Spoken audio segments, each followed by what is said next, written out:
आपको पता है डिफिकल्टीज से कैसे उबरा जाता है या गिर करके कैसे उड़ते हैं? इस पूरी दुनिया में ज्यादातर लोग अपने सपने पूरे करने के लिए बहुत बड़ा एम लेकर के पैदा होते हैं।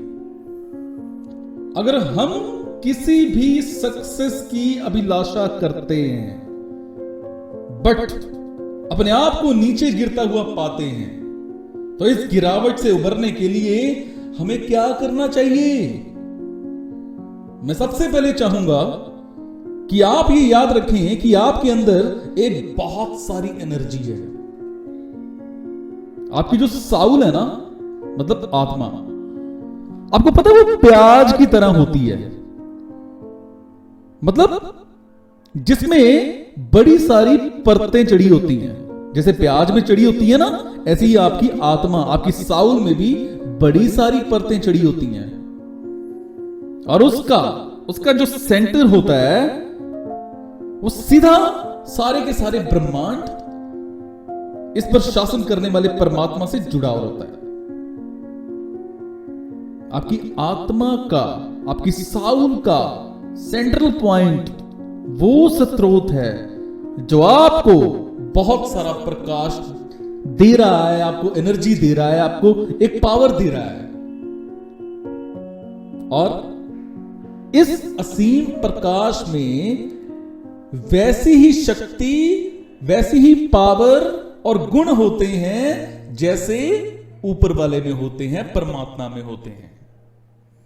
इसका मतलब है वो न्याय, वो साहस, प्यार, इन सब से भरा हुआ होता है।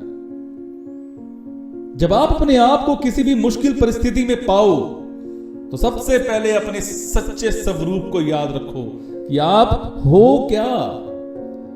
ये जानो कि आप में ऐसी क्या चीज है, ऐसी कौन सी पावर है, और उसको याद करने से आप अपनी साउल की जो पावर है उसको यूज कर पाएंगे।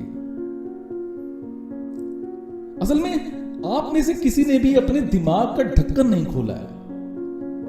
हालांकि आपकी रियलिटी जो है, अगर मैं बात करूं, रियल पावर जो है वो लगातार इकट्ठी होती हुई और पहाड़ी झरने की तरह कभी ना रुकती हुई एक तरह से बढ़ती जा रही है, परंतु अनजाने ही आपने उसे अपने अंदर पता नहीं किन विचारों से बंद कर रखा होता है। और दूसरा मैं चाहूंगा कि आप उस एनर्जी के सेंट्रल पॉइंट को याद करें। गिरावट का दौर वो दौर होता है जब आपने इतनी एनर्जी खर्च कर दी होती है कि आप में ज्यादा एनर्जी नहीं बचती। अब ऐसे समय में आपको अपनी पावर इकट्ठी करने की कोशिश करने की जरूरत हो जाती है। अब चिंता के वक्त में हमेशा अपने आप से अध्ययन पर ध्यान केंद्रित करने के लिए कहता हूं। जिंदगी में हर एक व्यक्ति चिंताओं की इन प्रॉब्लम से गुजरता है, और ऐसे समय में जीने का सबसे शानदार तरीका है अपने अंदर की पावर को इकट्ठा करने पर उसमें ध्यान केंद्रित करना। और जो गिरावट होगी ना वो बड़ी जल्दी ही खत्म हो जाएगी। जितना हो सके उतनी पावर इकट्ठी करके उसका फायदा लीजिए। और तीसरी एक बात करूंगा मैं, बड़ी इंपॉर्टेंट सोच ये है कि हमारे पास बाधा आ जाती है, प्रॉब्लम्स आ जाती हैं, डिफिकल्टीज आ जाती हैं। उन बाधाओं को दूसरों की खुशी के बारे में सोचने का समय निकालने के अवसर के रूप में देखें उसको। अब गिरावट के दौर में लोगों में अपने आप के बारे में बहुत ज्यादा सोचने और दूसरों को भूल जाने की आदत होती है। अब इस समय के दौरान अपने ध्यान का सब्जेक्ट बदलने की कोशिश करें, जैसे कि कैसे दूसरों को ज्यादा खुश किया जा सकता है।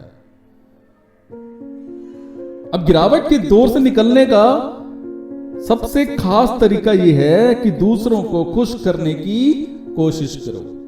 हालांकि आप दुखी होंगे, पर अपना दुख, अपना दर्द दूसरों पर उड़ेलने की कोशिश कभी ना करो।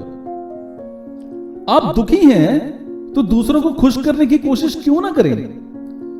हालांकि आपका दिल दुख और उदासी से भरा हुआ है, परंतु ये और भी ज्यादा जरूरी है कि दूसरों के लिए मुस्कुराने की कोशिश की जाए।